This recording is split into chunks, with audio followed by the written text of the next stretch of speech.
Fique com a gente. Assista agora Opinião com Gilson Aguiar. MultiTV, 24 horas de programação local. A TV onde Maringá acontece.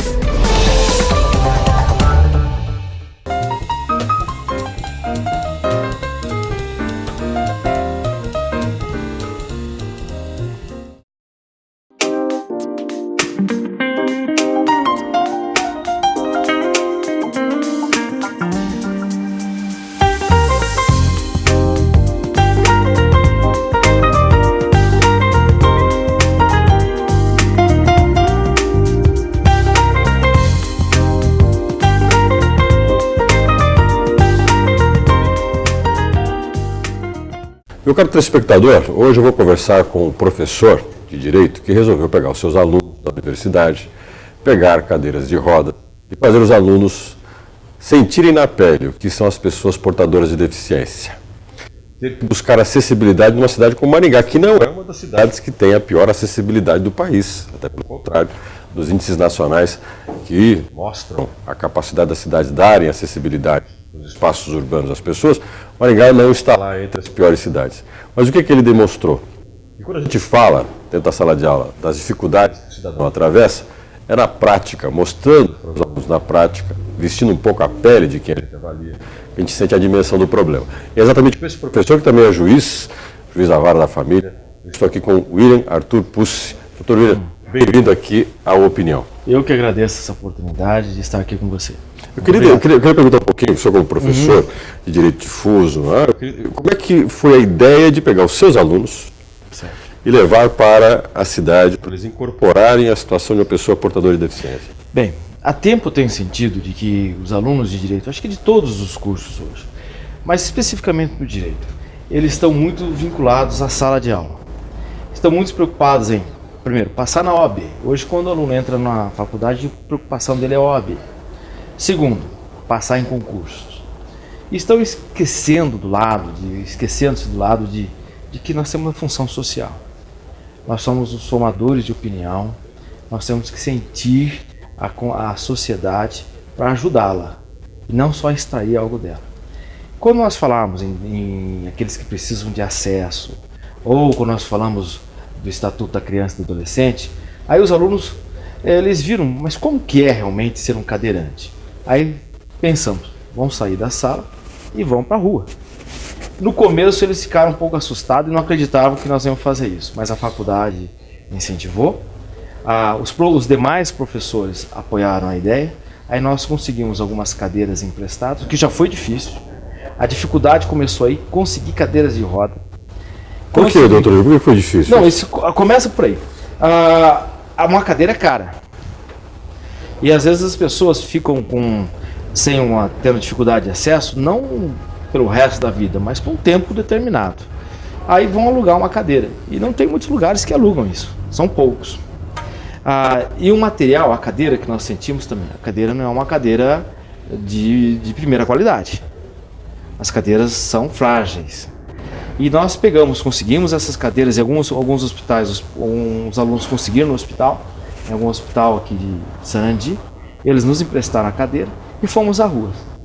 E eles sentiram, saindo da sala de aula, já na calçada, na rua, toda essa dificuldade vivida por aquele que necessita de usar a cadeira de rodas. Interessante que nós estamos vendo no direito que hoje nós não estamos limitados. Então, a princípio, isso não é minha preocupação, eu não uso cadeira. Mas nós não podemos pensar assim. Nós temos que pensar em todos. Aí eles começaram a sentir. Viram as calçadas com buracos, as construções que avançam pela calçada, o desrespeito dos motoristas. E alguns seguiram essa experiência para frente. Por exemplo, foram no fim de semana no shopping, que relataram, não conseguiram pegar o elevador. Por quê? O elevador chegava sempre lotado e ninguém saía para dar o lugar. Então nós começamos a ver, primeiro, isso é uma questão de educação, isso é uma questão de princípios. E tentamos demonstrar a eles que nós podemos mudar essas regras, de que não é apenas estudar uma lei, É vivenciar uma situação fática. Como é que foi o retorno disso? Quando vocês fizeram a experiência, para que vocês sentaram uma hora em sala de aula e falaram, agora vamos conversar sobre o que a gente vivenciou lá fora. Eu fiquei preocupado no início. Primeiro, será que os alunos vão aceitar essa ideia? Mas aceitaram. E segundo, qual vai ser o resultado prático disso? E isso aí que me deixou muito entusiasmado. Eles começaram a reparar fatos que nós não observamos no dia a dia. Um deles, o cadeirante, ele precisa ter confiança naquele que empurra a cadeira. Existe uma cumplicidade entre o cadeirante e aquela pessoa que o ajuda. Ele tem medo de cair. E alguns alunos caíram Durante essa experiência. Lógico que como eles possuem a mobilidade, eles não machucaram. Mas imagina alguém que tem uma restrição. Então foi o primeiro ponto. Segundo, eles começaram, a ideia foi o seguinte, ano que vem fazer a mesma coisa. E passar pelos mesmos locais para ver se mudou um pouco a situação fática de Maringá. Que como você disse, nós estamos nas primeiras colocações em índice de desenvolvimento urbano do Brasil.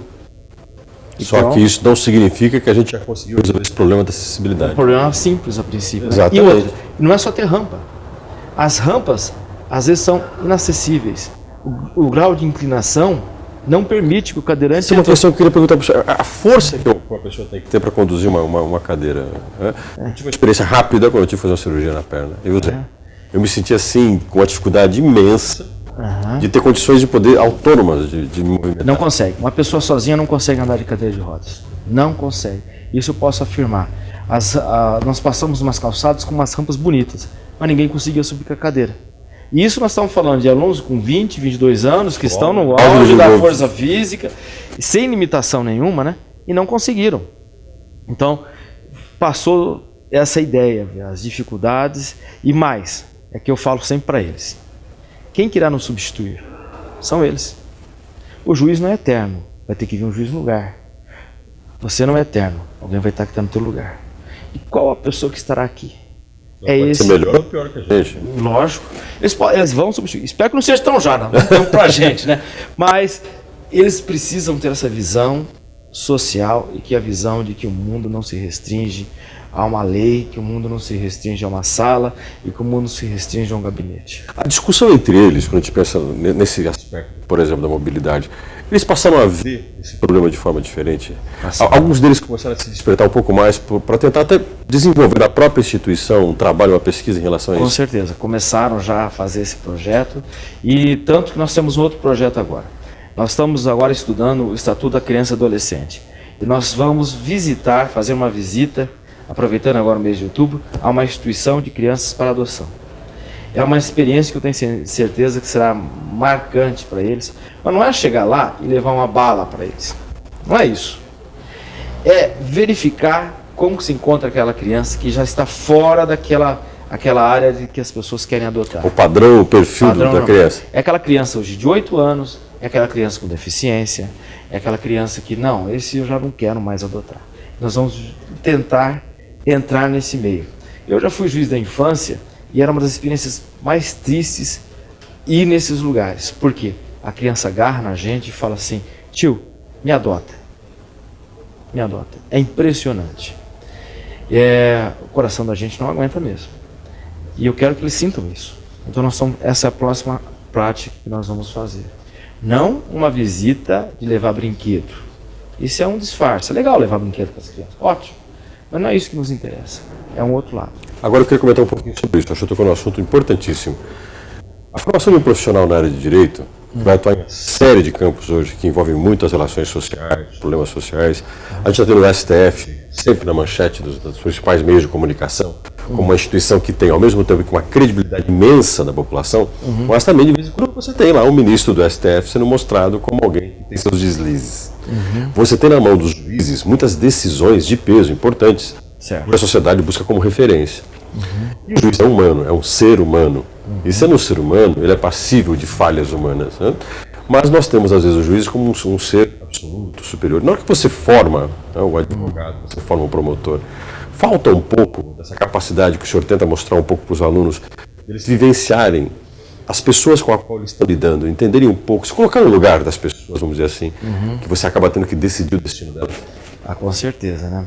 Eu acho que o ponto mais importante de um juiz, do futuro juiz, é saber que ele passou num concurso onde tinha 5.000 candidatos, ele passaram 40, então ele é uma pessoa privilegiada, um ponto de conhecimento, mas o conhecimento não é suficiente só, é importante, fundamental, mas é um ponto. O outro é o lado do juiz mesmo, o lado da pessoa. Uma pessoa que vive em função da lei é um juiz fadado ao insucesso. Porque os fatos sociais eles acontecem na frente da lei. Então, o juiz tem que acompanhar o fato social e não a lei. E julgar contra a lei e com base no que a sociedade deseja, não é uma atitude simples. Mas podemos ver o seguinte, quando houve, só para o pessoal entender, que eu levo isso para os meus alunos, qual o julgamento mais famoso da história? O julgamento de Jesus Cristo. Qual era a convicção do juiz? Absolver Jesus Cristo. O que a população queria? Condenação. O que ele fez? Lavou as mãos. E eu pergunto para meus alunos, qual juiz você será? O juiz que vai lavar as mãos? O juiz que vai seguir a população? Ou o juiz que vai ver para a sua consciência? E a maior parte das pessoas está preparada para essa ação consciente. E o que seria, na opinião do senhor, essa ação consciente? Porque, ao mesmo tempo, a gente tem hoje algumas decisões do judiciário como se fossem decisões populares. Os juízes viraram pops, né? Alguns deles pops, alguns deles ganham fama, ganham prestígio. Né? A Joaquim Barbosa, por exemplo, se transformou num herói nacional. Isso, ao mesmo tempo que valoriza o poder judiciário, pesa sobre ele. Vamos dizer assim, que na hora que você tem que lá julgar as mãos, o Pilatos lava suas mãos, a gente vai lavar as mãos, mas a gente está lavando as mãos ou está julgando, pressionado por essa sociedade. Como conseguir administrar o calor da massa e ao mesmo tempo não se acovardar diante da decisão? É uma fórmula muito difícil de se conseguir. Não é uma coisa prática, não. É uma coisa muito simples. Eu acredito que você precisa ter a consciência de que você tem um instrumento poderoso na mão, que é o Estado, de que você não pode se furtar a ele, mas que você também não é o papel principal. O juiz não é o papel principal. O papel principal é a sociedade. Então o juiz tem que ter a minha decisão não pode servir para que eu vire uma pessoa famosa, uma pessoa de status. A minha decisão tem que ser algo que eu possa chegar em casa tranquilo. Mas se essa decisão não for naquele momento a que de repente a maioria desejava, você tem coragem de julgar contra essa pressão? E às vezes saber justificar isso, né? Às vezes é fundamental. Eu digo assim, o juiz não está para agradar, o juiz está para fazer justiça. Uma vez eu vi um posicionamento, inclusive foi um posicionamento do presidente do Supremo Tribunal, em que ele coloca assim, nós estamos com uma discussão muito grande sobre um crime hediondo que tinha acontecido no país, e a pressão popular para que o juiz mudasse algumas regras no Código Penal, fizesse algumas mudanças, propusesse algumas mudanças de punições mais duras. E ele falou assim, olha, independente do que vai ser decidido, a gente não pode decidir nada no calor da hora. E a massa é muito calor da hora, a massa às vezes quer fazer justiça com as próprias mãos. Na opinião do senhor, o país está caindo um pouco nisso às vezes, a gente está perdendo um pouco essa responsabilidade que o senhor fala, de aprender a avaliar as coisas sem ser no calor da hora? Com certeza. Nós temos que ter uma consciência de que a decisão precisa ser rápida. A população também não aceita você ficar com um processo a vida inteira. Mas por outro lado, uma justiça muito rápida também pode ser injusta.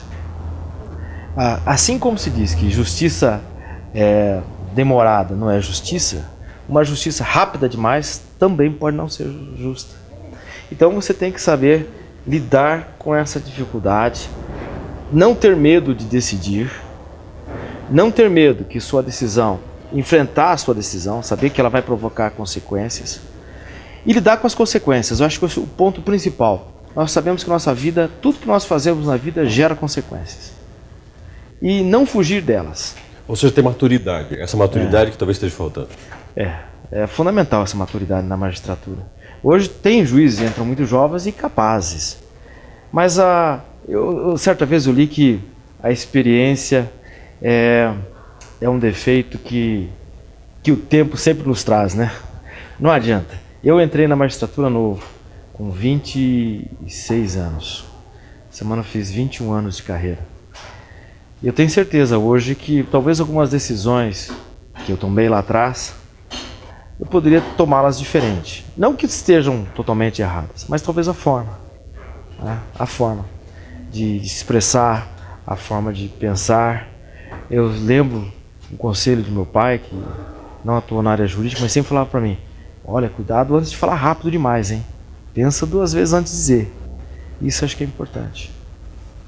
Conversei com o William Arthur Pussi, ele é juiz, juiz da Vara da Família, tem a Vara da Família, é professor universitário e é autor de uma experiência fantástica com seus alunos, levando eles para vestirem a pele daqueles que são portadores de deficiência. E nós comentamos sobre esse tema e falamos também da importância da qualificação e formação humana de quem está hoje no papel do Poder Judiciário. Doutor William, muito obrigado pela sua presença na opinião. Eu que agradeço a oportunidade. E todos aqueles que saírem na rua hoje, comecem a olhar um pouco a acessibilidade. Mesmo não estando usando cadeira de rodas, comece a perceber e cobrar um pouquinho. Então, nosso próximo programa.